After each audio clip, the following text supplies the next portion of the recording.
Privet, dzień dobry, assalamu alaikum, ciao, konnichiwa, bonjour, hello, namaste. Good morning, good morning, good morning. It's Ken at 10. How are you today? I hope you're doing well.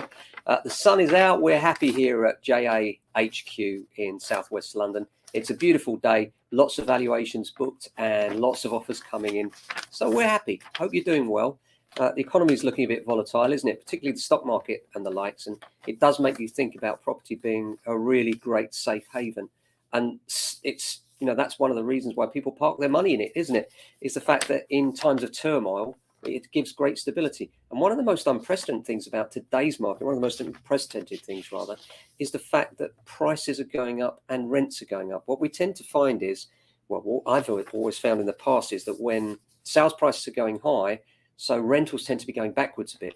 But it seems now that the rental market is so well established, and it's not necessarily a case of you either buy or you rent. It's quite possible that you rent and you keep renting, that there is a stability and a price rise culture now in rentals that's just gone through the roof. So not only are prices rising on the residential sales side, but the actual yields are going up at the same time on rented properties. So is it a good time to be in buy-to-let? Well, it depends on your point of view, really. You know, there are those that say that government are persecuting far too many with far too many rules, and there are others that say that perhaps the market has peaked.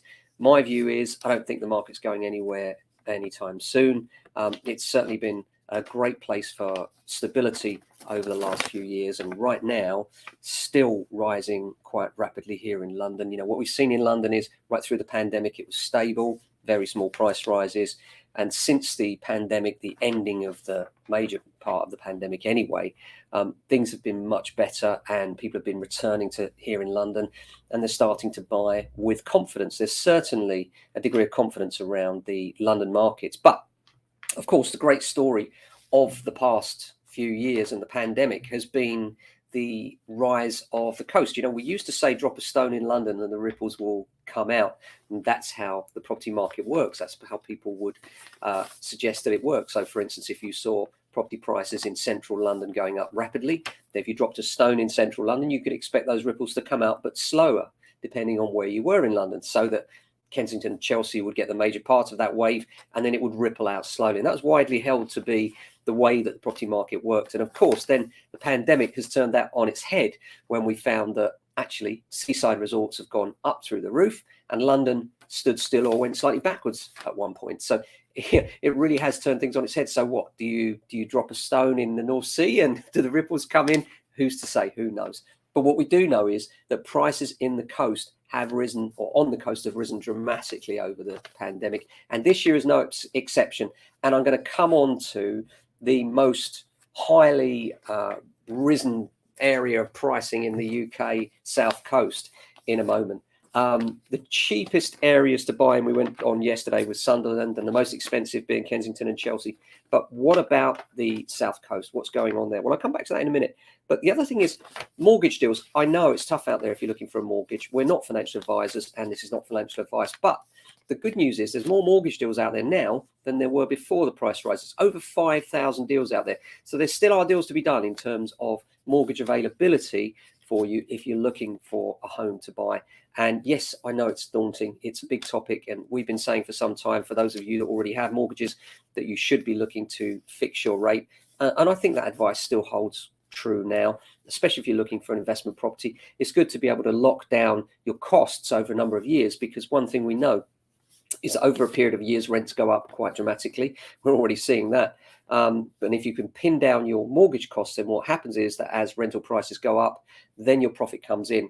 And here in London, if you can manage to break even when you first purchase, then the profit comes in from time. You know, I've always said that there are two secrets in property, or in fact three. The first one of which is to do it. That is the cojones to actually get involved in the first place. And the second one is due diligence. Make sure that you study correctly and make sure that what you buy is what it appears to be and will get the yield that you expect it to be. And number three is time, of course. You know, if you sit on property for long enough, it will rise in value and your money is locked away safely. So there's the two ways that you gain from property. Number one is on the capital value. Perhaps you improve it when you buy it, then you rent it out. Over time, the capital value of the property improves, but also the rents go up, which is a great hedge against inflation. And in these inflationary times, there is no better place to be. I mean, literally no better place to be. Look at the stock market. Right now, it's going backwards. What's happening to the UK property market and rents? They're going forwards. So they give you great stability. And I'm not suggesting for 1 minute all of your money should be in the UK property market. Of course, it's good to have a mix. But I do think that right now it demonstrates perfectly why it's good to have some investments in the UK property market. Now, the most popular place on the South Coast in terms of price rises right now has gone up by a whopping, this year this is, a whopping 24%. And that is near to Sandbanks in the South Coast in Dorset. And it's a place called Canford Cliffs, which actually borders Sandbanks. So it's the more affordable side, but it's still quite posh and very nice. And yeah, prices there have gone up hugely over the course of this year.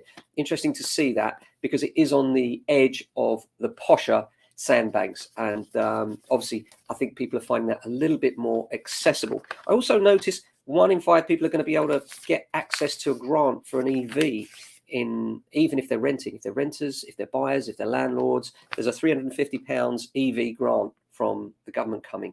And that's interesting because that means that we're going to see more and more EVs come up, EV points come up, and the more EV points we see come up, the more likely the electric revolution takes a hold and really starts to build up some steam. And we've been saying for some time that we think that's the future.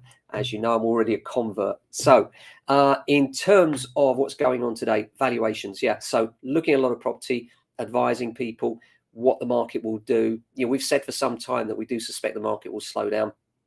Do we think it will stop or go backwards? No, gut feeling is that actually what will happen is people are starting to hesitate. They're starting to take stock and decide whether now is a good time for them and their families to actually move. And when they've got that should I stay, should I go mentality, you do end up with 9 times out of 10, many of those families will say, you know what, we'll stay instead. There is an argument, of course, for if not now, when. That's one of my good landlords has got plastered on their walls, or one of my good owners rather. But of course, and I always say, look, do it when it's right for you and your family. Don't wait for the market conditions to be perfect, because you'll never call it. People have tried, most people fail, and they end up selling when they don't want to anyway, or buying when they don't want to anyway. So question, is the time right for you and your family to move? For most of us, when we move, the move is actually a sideways one, meaning that if we're taking our £500,000 out of our equity in, let's say, Southwest London in Streatham, and we're putting it into Canford Cliffs, then our money is still in UK property. It actually doesn't change things, really. It's still in UK property, and therefore it's still locked away, and the rises or falls will be replicated in those areas. So it means that actually, if you wait for the market to go up, you'll sell for more, but actually you'll buy for more. So what's the difference? The difference is, question, is the timing right for you and your family? And that's a question you should always be asking yourself. Does it suit you and your family's circumstances, or would it be better for your family to wait longer? Don't make it about what the market might or might not do. Having said that, the big problem with a quieter market is, of course, supply of property. And this has been the real case of this year, in that people are finding it more and more difficult to find somewhere to go. So what advice can we give you around looking for somewhere to go? Well, if you can't find what you want, where you want, then you've only really got 2 choices: more money. And for most of us, that's not an option, but you might want to speak to your financial advisor to see if there's any way that you could squeeze that budget a little bit more, because what you're looking at is directly related to the price that you're looking up to. If you can squeeze that by another 50 or so thousand, it can make a massive difference. And the payments may not be massively different. So it's important to look, I always say, if you look at the big numbers in property, they're always going to scare you. 50,000 is a lot of money, 500,000 is a lot of money, goodness me.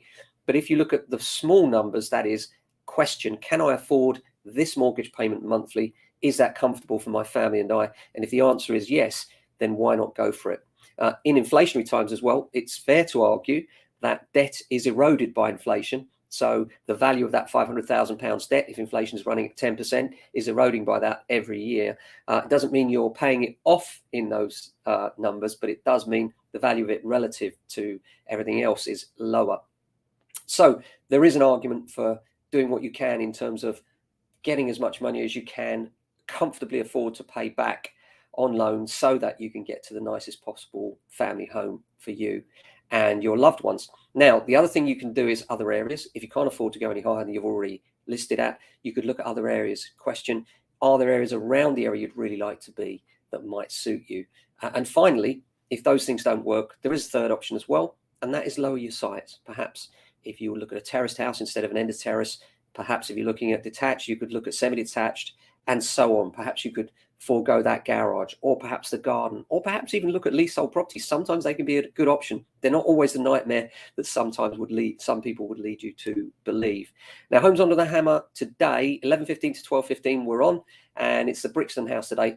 I would really recommend you go and have a look at that. It's an amazing house. What they've done with it is classy. I was really pleased to be a part of this episode. And if you have the time, 11:15, have a look at Homes Under the Hammer, and you'll see us on there. Bit of BBC advertising. If they can trust us, so can you. So if you're thinking of getting a valuation, as always, give us a call. We're here. We're here for you. We've got your back. Thanks for watching. Back tomorrow, same time. Until then, look after yourselves. And if you can, your family and friends. Ciao.